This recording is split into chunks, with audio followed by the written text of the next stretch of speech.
Thank you very much. Thank you very much. We've had an exciting time. It's been incredible. And as you know, we just hit the highest we've ever hit on the Dow. The stock market's the best it's ever been. Jobs are the best they've ever been. A couple of other little factors, not so bad.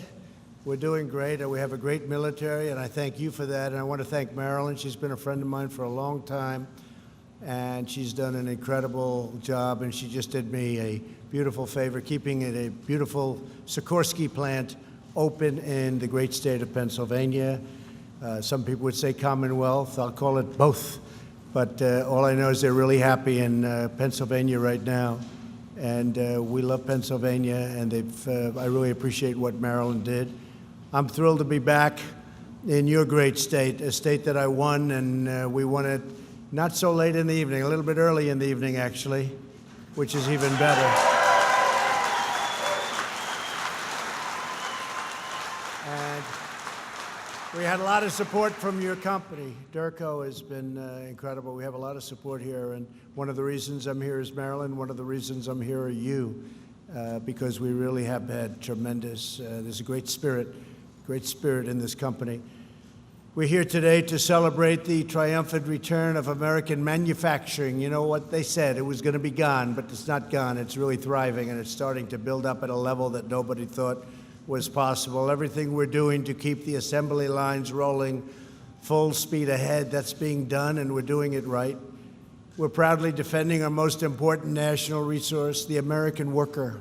That's what it is. It's pretty amazing how the American worker has just really, there's nobody like our American worker. We're glad to be joined today by Secretary Wilbur Ross. Where's Wilbur? Wilbur, how are you? Thank you. Thank you, Wilbur. Great job. A friend of mine and somebody who's very, very tough and very, very smart, Senator Ron Johnson. Ron, thank you.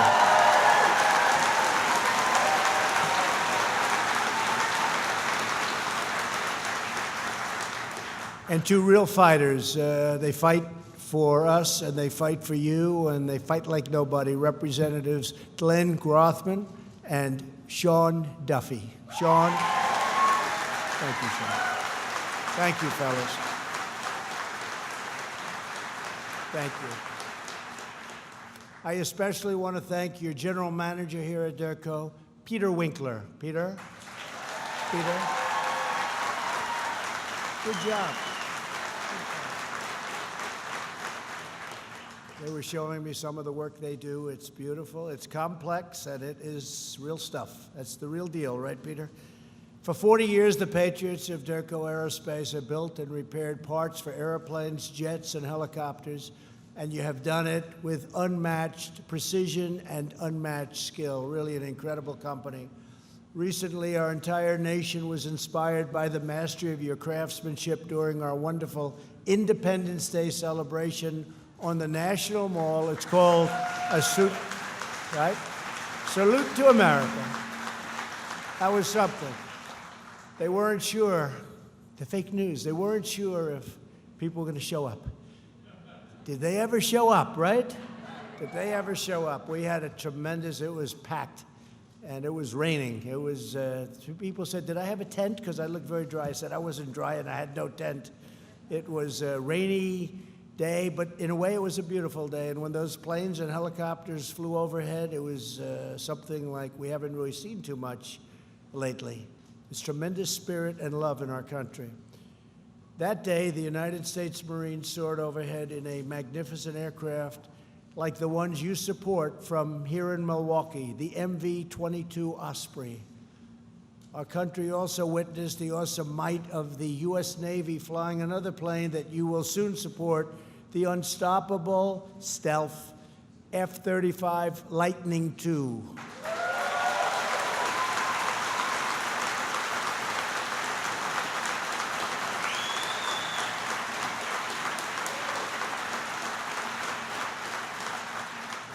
I get to meet a lot of pilots. I once said to one of the pilots, he looked like central casting.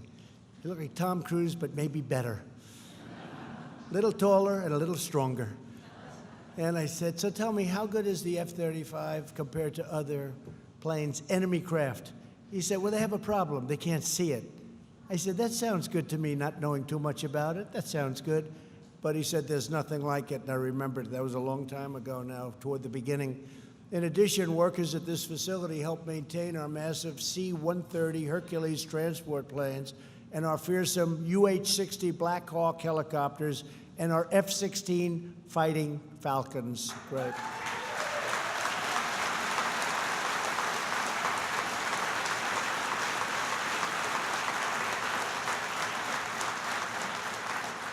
Pretty busy. What do you do in your spare time, by the way? It's a lot of work.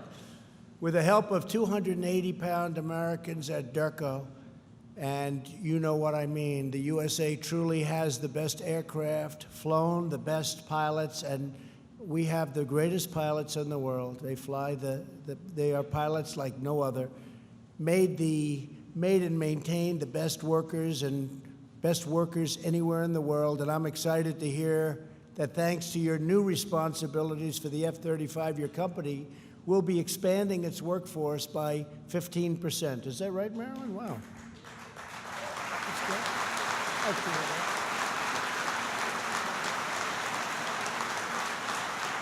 Yeah. Since the election, we've created more than 6 million new jobs. Nobody would have believed that during the campaign. If I would have said 6 million jobs, they would have said, oh, he's exaggerating. I did say like 4 million, but we got 6 million, so I was under-exaggerating, including more than 500,000 manufacturing jobs. We added 224,000 jobs last month alone, which is a tremendous number, far greater than projection.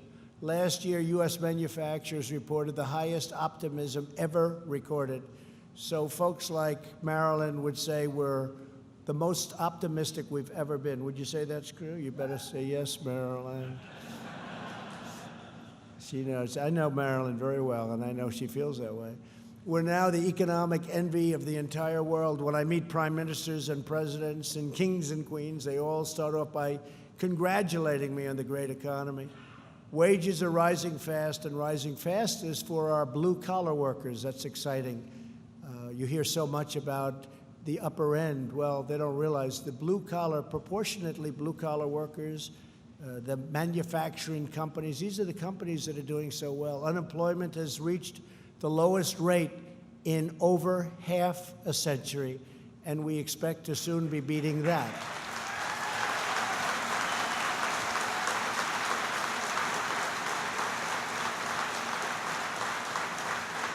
African American, Asian American, and Hispanic American unemployment have reached their lowest levels ever in the history of our country.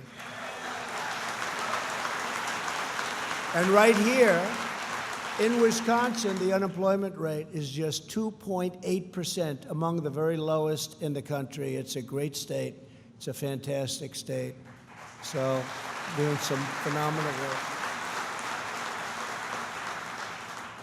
We've powered our economic turnaround by following two fundamental rules. If it hurts American workers, we don't do it.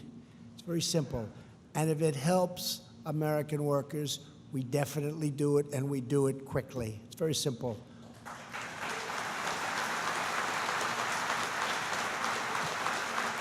Our agenda is pro-worker, pro-family, pro-growth, 100% pro-American.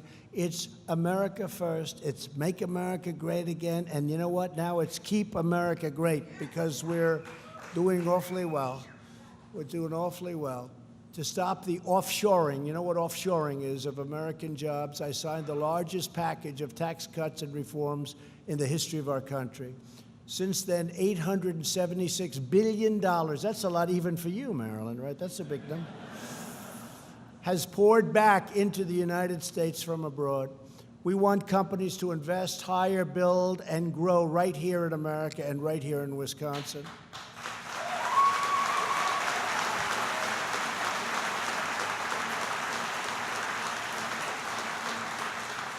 We cut a record number of job-killing regulations, which will give the average household an extra $3,000 each year. So each year, the average household, and you all see it, you all feel it, will get an average of $3,000. That's a lot. That's the biggest tax cut we've ever had in this country. And by the way, I see the Democrat platform, they want to raise your taxes. I don't think that, I don't know.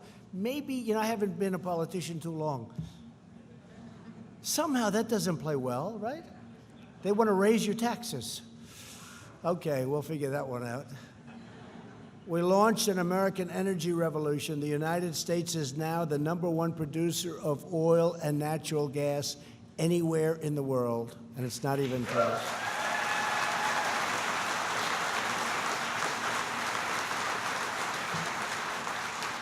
And with a couple of environmental approvals for certain pipelines, we can get that and really do something with that number. It'll go up very substantially, very quickly, especially in the state of Texas. We're reversing decades of economic surrender and restoring America's industrial might. We surrendered economically. What we did was so crazy. We helped other countries that we never thought about our own country. We lost the magic. We've gotten it back, and we've gotten it back, I think you'll soon see, greater than ever before.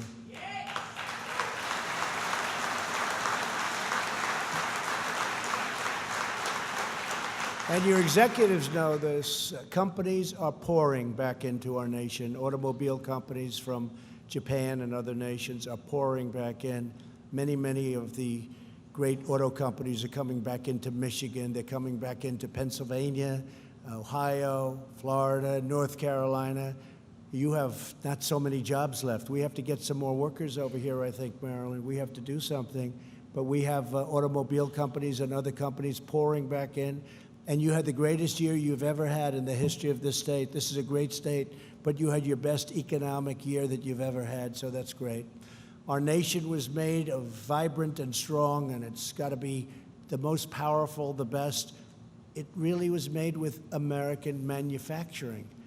And you know that a previous administration said, manufacturing's gone, you're going to have to take a magic wand to bring it back. Well, that was wrong. The previous administration, they allowed foreign nations to plunder our wealth and to pillage our factories. They sold out our workers, and they hollowed out our industrial heartland. But those days are over. And I have to tell you, it's not just the previous administration. It's been many administrations, in all fairness to President Obama. It's been many administrations. They allowed it to happen. They allowed our factories to close, our workers really to not have jobs. We created jobs for other places, for other nations, and we sacrificed so many, 60,000 plants, millions and millions of jobs were lost during, I call them the stupid years, but now we're back into the really smart years. We had the smart years, now we're the really smart years. They were the stupid years. What they were doing was incredible. NAFTA, one of the world's worst trade deals ever. I know a couple of others, we've been involved in them too. World Trade Organization, that's a beauty. You don't know as much about that, but NAFTA was a disaster for this country, and we're going to be replacing that very soon, hopefully with the Usmca, and that's going to be something really special. It's going to keep jobs. One of the things I said to start off, I don't want people leaving this country, meaning companies. I don't want to incentivize companies to leave, fire their people, build product, sell the product over in our country, no tax whatsoever. So we end up with no jobs, no factories, no taxes, no nothing. It's not going to happen anymore, and it can't happen under our new agreement.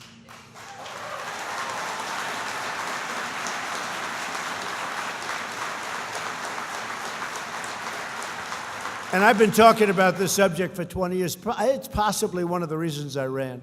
I used to look at Michigan, where they'd lose their car companies one after another. You lost so many companies in Wisconsin. Everybody lost Ron. Everybody lost companies. They were losing companies left and right.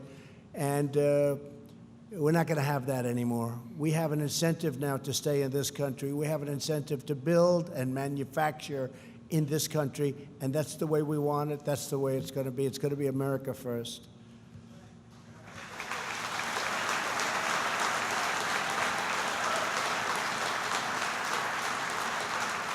After years of rebuilding foreign nations, we are finally rebuilding our nations. It's as simple as that. We've built other nations. We've focused on other people's borders. We'd fight for other borders, but we don't fight for our own border.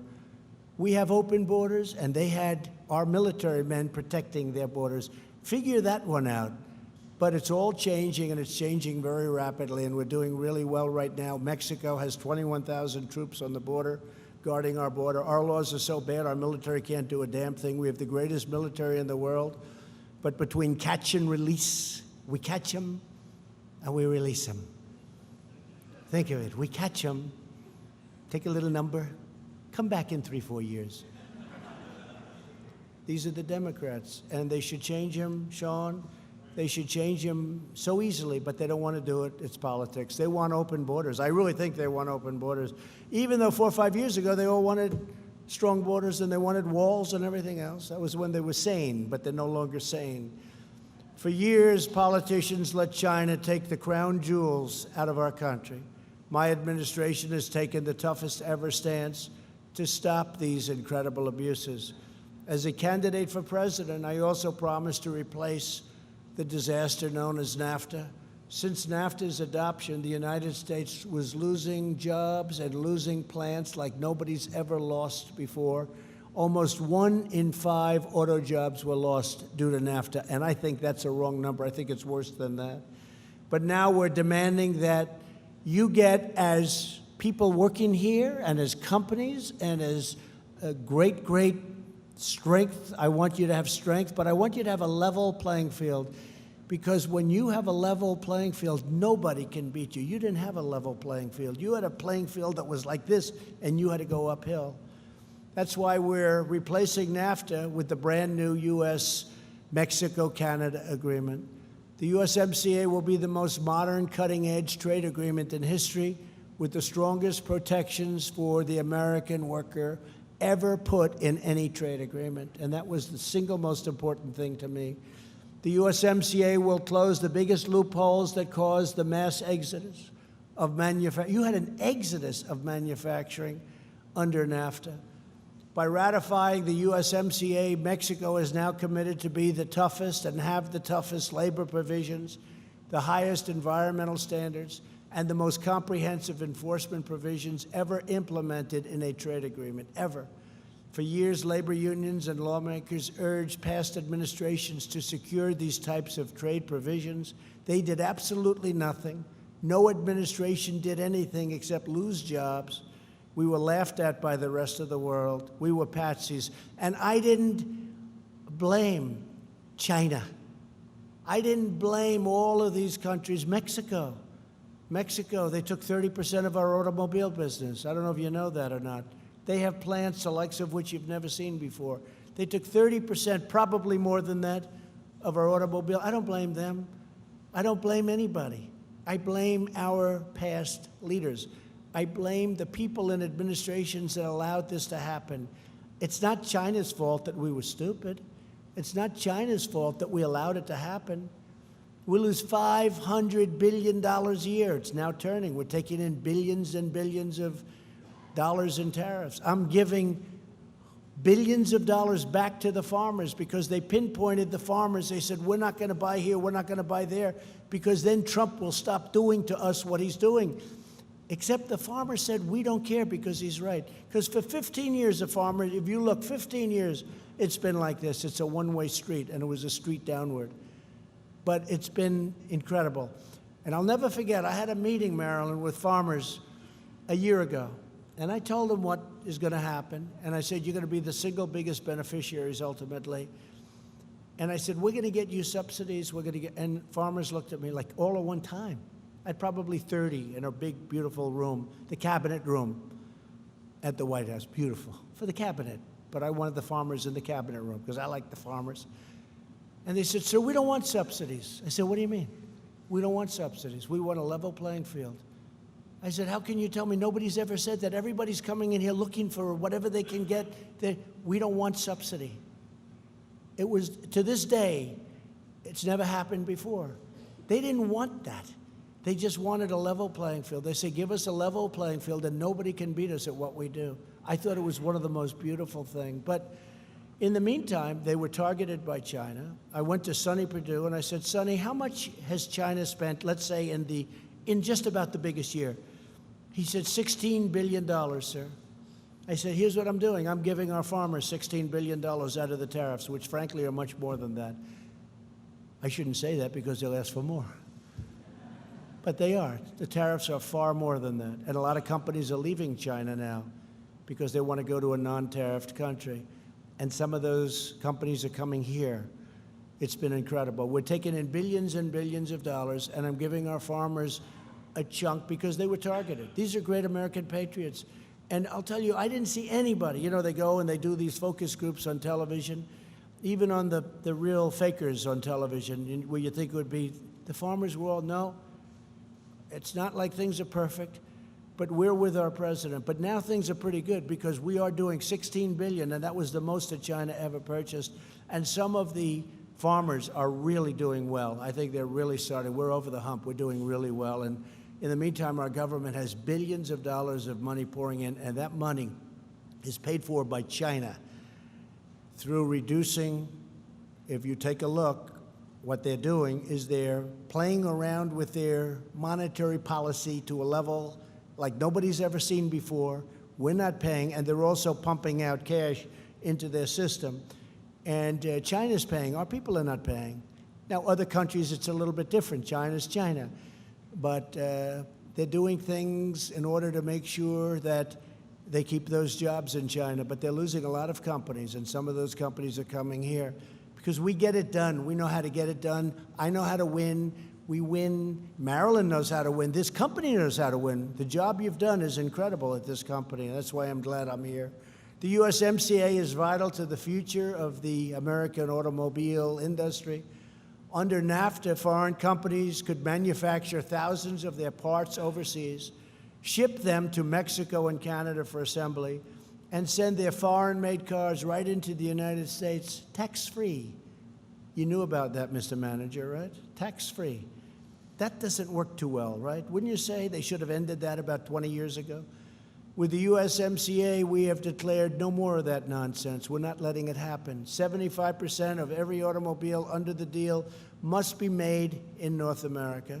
And we're requiring a large portion to be made by high-wage labor, which means American labor, because you were competing against people that, frankly, were getting slightly less money than you do. Am I trying to be nice when I say that? Does anybody object to hearing that? They were getting slightly less, like about 20% of what you get.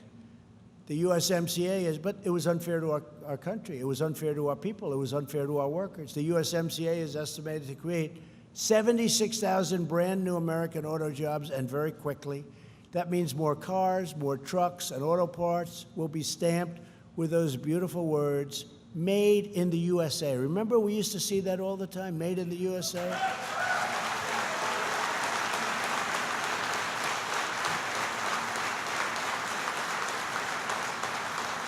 Maybe we could start stamping here. We'll start right here, made in the USA. People love it. People love it. I remember, I used to see it all over, made in the USA or made in America. But maybe we should, we'll take you about, with your geniuses here, they could have that stamped on parts in about 2 seconds, right? He's looking, he said, I wonder if that's going to cost us any money to do that. Not much. Not much. It's all part of the whole deal. But made in the USA. The USMCA is also a tremendous victory for, in particular, farmers, because we have had such support. To help dairy farmers right here in Wisconsin, the USMCA stops unfair trade barriers from Canada. People love Canada. I love Canada. But there were a few countries that took advantage of us more than Canada.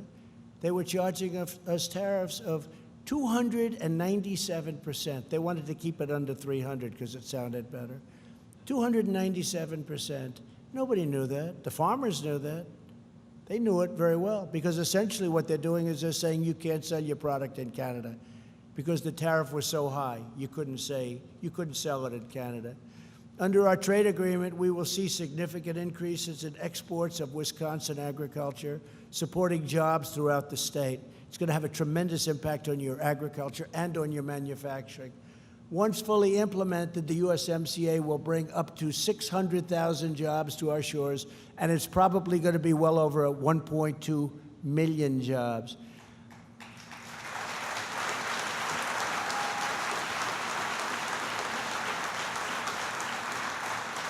And here at Derco, you'll be able to expand your commerce with Canadian customers and suppliers, and they'll be buying your product. Now they have an incentive to buy your product. Before this deal, they had no incentive whatsoever to buy product in the United States. I want to personally thank Marilyn and Lockheed Martin for supporting this groundbreaking agreement. What you've done is really great. You've been calling everybody, I hope, right? I've heard you have. You know, the wake was left. They're calling, can you get her off our back? That's good. That's what I want. That's why I told Marilyn, see if you can do it, if you want to do it. We need help from the Democrats to get it done because it's political season. And I say it's a bipartisan. Let it be a bipartisan bill. I don't want credit for it. Let it be a bipartisan bill, the USMCA. For years, members of Congress have demanded a replacement for NAFTA. Now they finally have the best replacement that they could ever even imagine. The farmers can't believe it. The manufacturers can't believe it. Even Maryland, the unions can't believe it. It's good for everybody.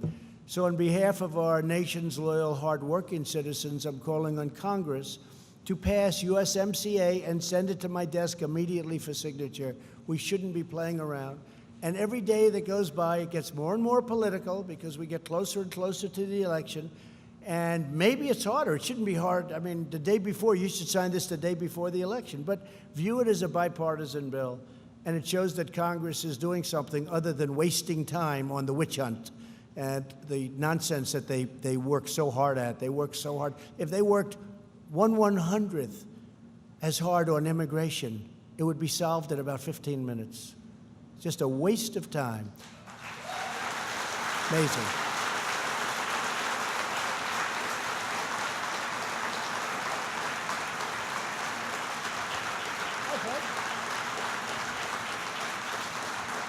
Thank you. To ensure that all citizens can thrive, the modern economy as we know it, and it's really gotten modern, we also launched the Pledge to America's Workers. I'm thrilled that Lockheed Martin has committed to providing apprenticeships and workforce development opportunities for 8,000 of our great citizens. Thank you.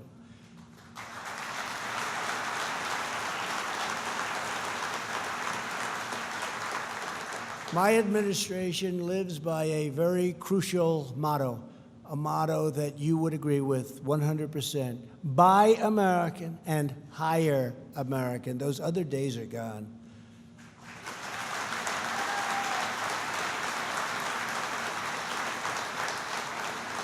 So as we restore our economy, we're really restoring our standing in the world. We're respected again. America is respected again, like it hasn't been respected in many, many years. We were laughed at. We were scoffed at. We were liked. Why shouldn't we be liked? We were a patsy. But we're respected again, folks. As you know better than anyone, economic security is national security. And here at Derco, 1 in every 5 employees is a veteran. That's a great number.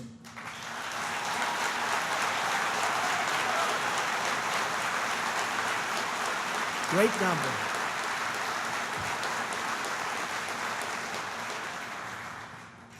And by the way, Sean, stand up for a second, Sean. I want to just say, reciprocal trade, right?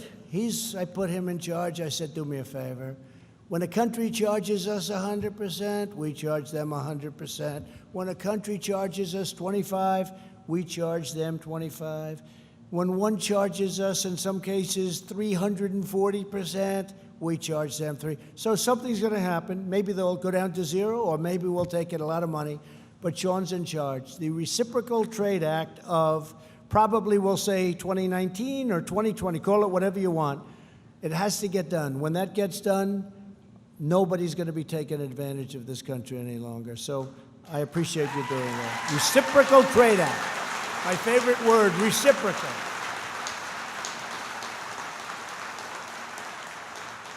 It's my favorite word, reciprocal.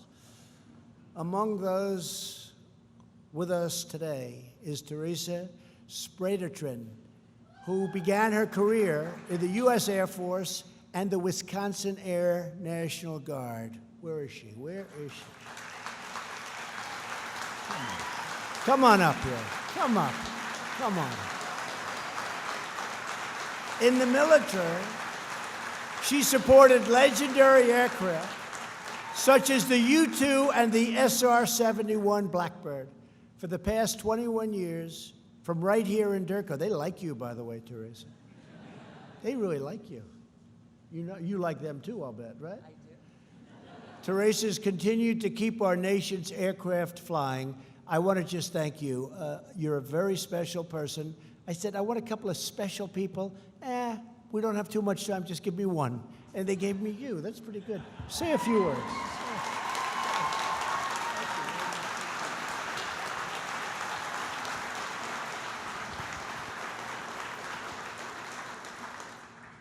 Thank you, Mr. President, for this opportunity. When I joined the Air Force after high school, I never imagined where this journey would take me. It has been amazing. One of the many things that I enjoy about being a part of Durko and Lockheed Martin is that I get to work alongside the most talented people in the aviation industry, such as yourself.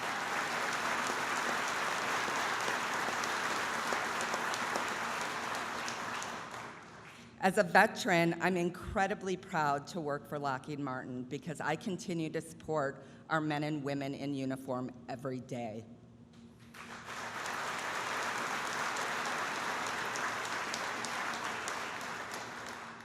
Thank you, Mr. President, for your steadfast support of our military.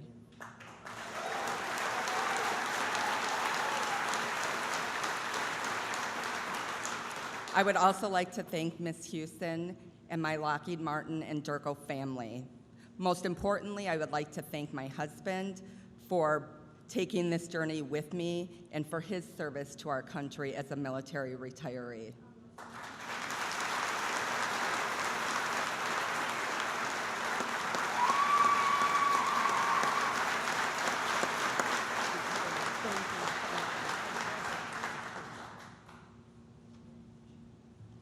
Great job. Thank you, Teresa. Thank you very much. Good family. Nice? Beautiful. Thank you. To ensure our service members have the tools they need, we're rebuilding the U.S. Armed Forces with $700 billion last year, and this year $716 billion. That's the highest ever. And I must say the projected budget is probably in the neighborhood of, you'll be happy about this, Marilyn, $730 billion, maybe $733 billion. But you know, our armed forces were depleted. They were just depleted. They were tired, they were exhausted, the planes were old, the equipment was old, even the uniforms were old. And there's no other more important job that a president has. You know, they say United States Supreme Court judges, that's very important. But I think even before that, it's our military, it's defense. So while I like to cut budgets, and all of the folks up here and Ron, we like to cut budgets, we also have to have a strong military. In other words, budgets don't mean too much when you get right down to it. So we don't have a big choice.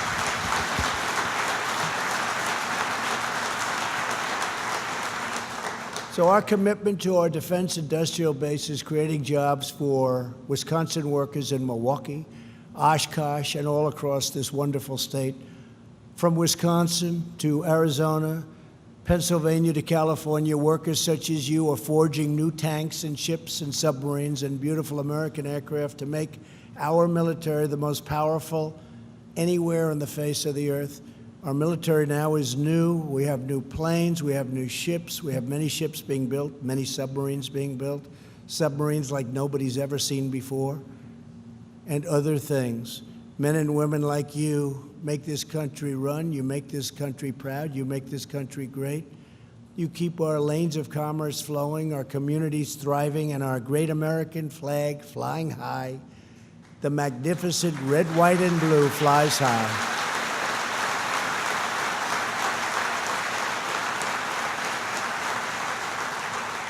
Every day you're building our nation's unlimited future, and you are doing it with American hands, American hearts, and with American steel. Our steel companies are coming back so strongly. The dumping is slowing down, and when they do dump, they pay a very, very heavy price. It's called 25% right into the Treasury of the United States. and our steel companies are coming back, and they're coming back strong. No one can beat the American worker, and no one can match the might of loyal, dedicated, patriotic American citizens. You incredible people. Today and every day, we will fight for our workers. We will fight for your families. We will fight for Wisconsin, and we will fight with all of our soul for the glorious nation that we all love. Together, we are making America stronger and greater than ever before. And to Maryland, to everyone at Derco, I want to thank you, sir. I want to thank you very much. What a job you do, what a great company this is, and what incredible people I've met today. And it's been my honor to be here. God bless you. God bless everyone. Thank you. Thank you.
A glass of wine in her hand. I knew she was gonna meet her connection. At her feet was a footloose man.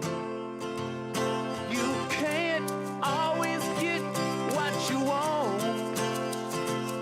You can't always get what you want.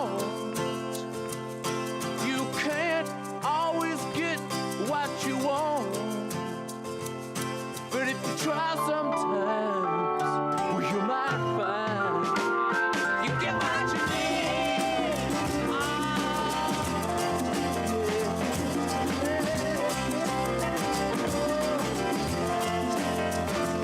And I went down to the demonstration to get my fair share of abuse, singing we're gonna vent frustration.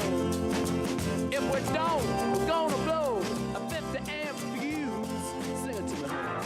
You can't always get what you want. You can't always get what you want. You can't always get what you want. But if you try sometimes, well, you just might find you get what you need. Oh, baby, yeah. Oh. I went down to the Chelsea drug